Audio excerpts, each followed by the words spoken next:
Shalom Sobat Geni terkasih dalam Kristus. Hari ini Senin 20 Desember 2021 bersama saya Andreas Giri Sugiarto Dharma Budi dari Persekutuan Doa Don Bosco, Paroki Santo Fransiskus Xaverius Kute.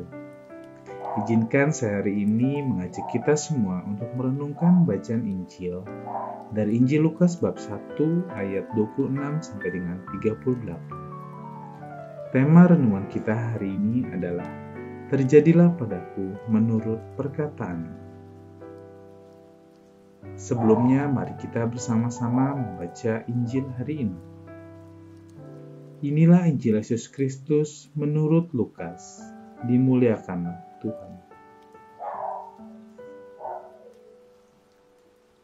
Dalam bulan yang ke-6, Allah menyuruh malaikat Gabriel pergi ke sebuah kota di Galilea bernama Nazaret, kepada seorang perawan yang bertunangan dengan seorang bernama Yusuf dari keluarga Daud. Nama perawan itu Maria. Ketika malaikat itu masuk ke rumah Maria, ia berkata, "Salam, hai engkau yang dikaruniai, Tuhan menyertai engkau." Maria terkejut mendengar perkataan itu, lalu bertanya di dalam hatinya, "Apakah arti salam itu?"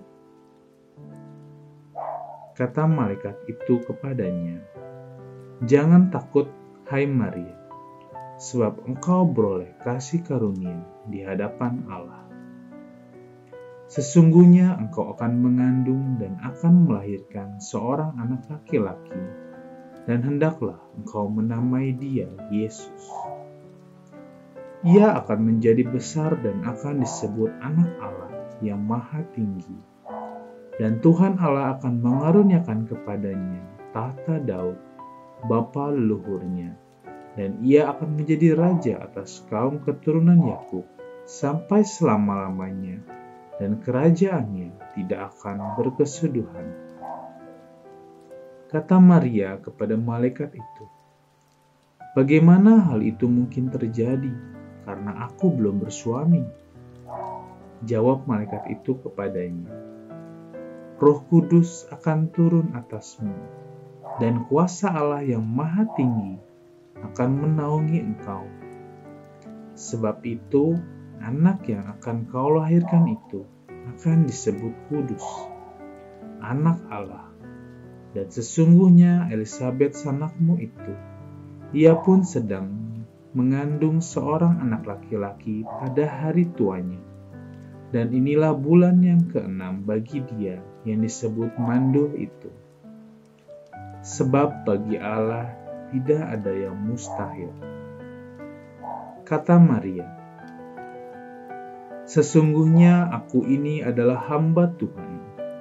Jadilah padaku menurut perkataanmu itu." Lalu malaikat itu meninggalkan dia. Demikianlah Injil Tuhan. Terpujilah Kristus. Saudara-saudari terkasih dalam Kristus, bayangkan jika kita berada di posisi Maria saat itu. Satu hal yang pasti, kita akan bertanya-tanya. Kita akan bingung, tidak percaya, dan kita tidak tahu harus bagaimana.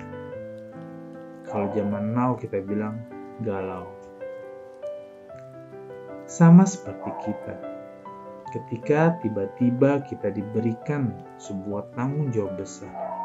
Misalnya, kita ditunjuk sebagai ketua panitia Natal. Padahal kita baru di lingkungan tersebut. Kita belum mengenal banyak orang. Seringkali kita akan mengatakan, "Waduh, siapa saya?" Atau, "Maaf, saya tidak mampu, saya tidak punya waktu, saya tidak punya kemampuan." Dan sambil menunjuk orang lain.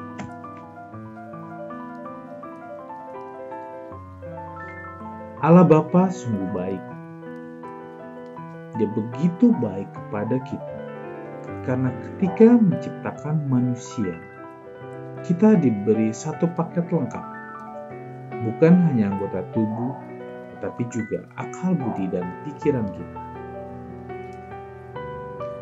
Akan tetapi, seringkali akal budi dan pikiran yang kita miliki, kita gunakan secara berlebihan, overthinking, terlalu memakai logika, berpikir terlalu keras, dan logikanya kita gunakan dengan sangat-sangat besar. Semua harus menggunakan logika. Dalam contoh kasus di atas, logikanya, kita semua tidak ada yang memiliki bakat memimpin sejak lahir. Dan logika kita sekali lagi mengatakan, wah, nggak mungkin lah saya memimpin, susah lah, nanti grogi lah, saya tidak bisa tegas dan banyak pertimbangan lain. Kita biarkan akal budi dan pikiran kita terlalu liar dan membuat banyak penolakan. Sungguh amat disayangkan. Kebaikan hati Allah yang melengkapi manusia dengan akal budi dan pikiran malahan seringkali menjadi penghambat ketika kita menggunakannya secara berlebihan dan kurang bijaksana. Hal ini menghalangi rencana Allah dalam hidup kita, karena kita tidak bekerja sama dengan Allah dengan menerima visi yang diberikan Allah kepada kita. Satu pengalaman saya ketika diberikan kepercayaan untuk memimpin suatu komunitas. Menjelang pemilihan, Tuhan taruhkan hal itu dalam hati dan pikiran saya ketika berdoa. Saya disuruh memimpin komunitas itu. Lalu, saya tidak banyak alasan, dan saya setuju dengan rencana tersebut. Padahal saya sadar, saya bukan siapa-siapa. Saya tidak mampu. Tetapi ketika itu, saya menerima hal itu. Dan luar biasanya, rencana Allah bekerja dalam hidup saya. Ketika terpilih, saya bingung.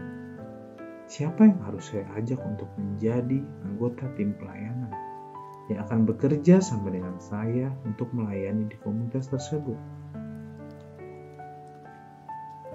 Tetapi hebatnya, kalau Tuhan yang berikan visi dan misinya, dan Tuhan yang suruh, Dia yang akan menyediakan segalanya.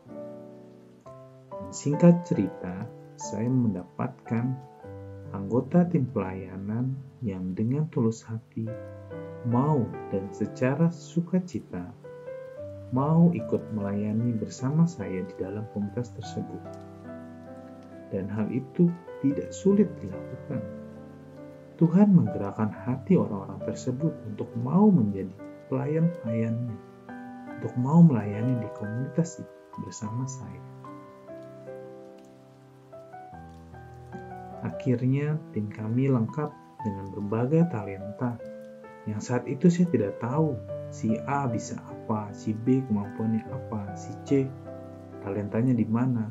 Tapi sedikit perlahan demi perlahan Tuhan tunjukkan dan Tuhan lengkapi, sehingga kami bisa berjalan bersama-sama untuk melayani Tuhan di dalam komunitas. Saudara-saudari terkasih, seperti Bunda Maria, di mana ketaatannya muncul karena kesadaran bahwa dirinya adalah hamba Tuhan. Kepatuhan dan keterbukaan Maria pada kehendak Allah harus menjadi teladan bagi kita semua. Mari, mulai saat ini, kita jadikan momen malam Natal ini untuk meneladani Bunda Maria. Teladan yang penuh kesederhanaan dan mau menerima rencana Allah dalam hidupnya.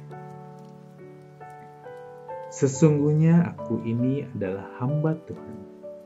Terjadilah padaku menurut perkataan. Selamat beraktivitas. Tuhan Yesus memberkati.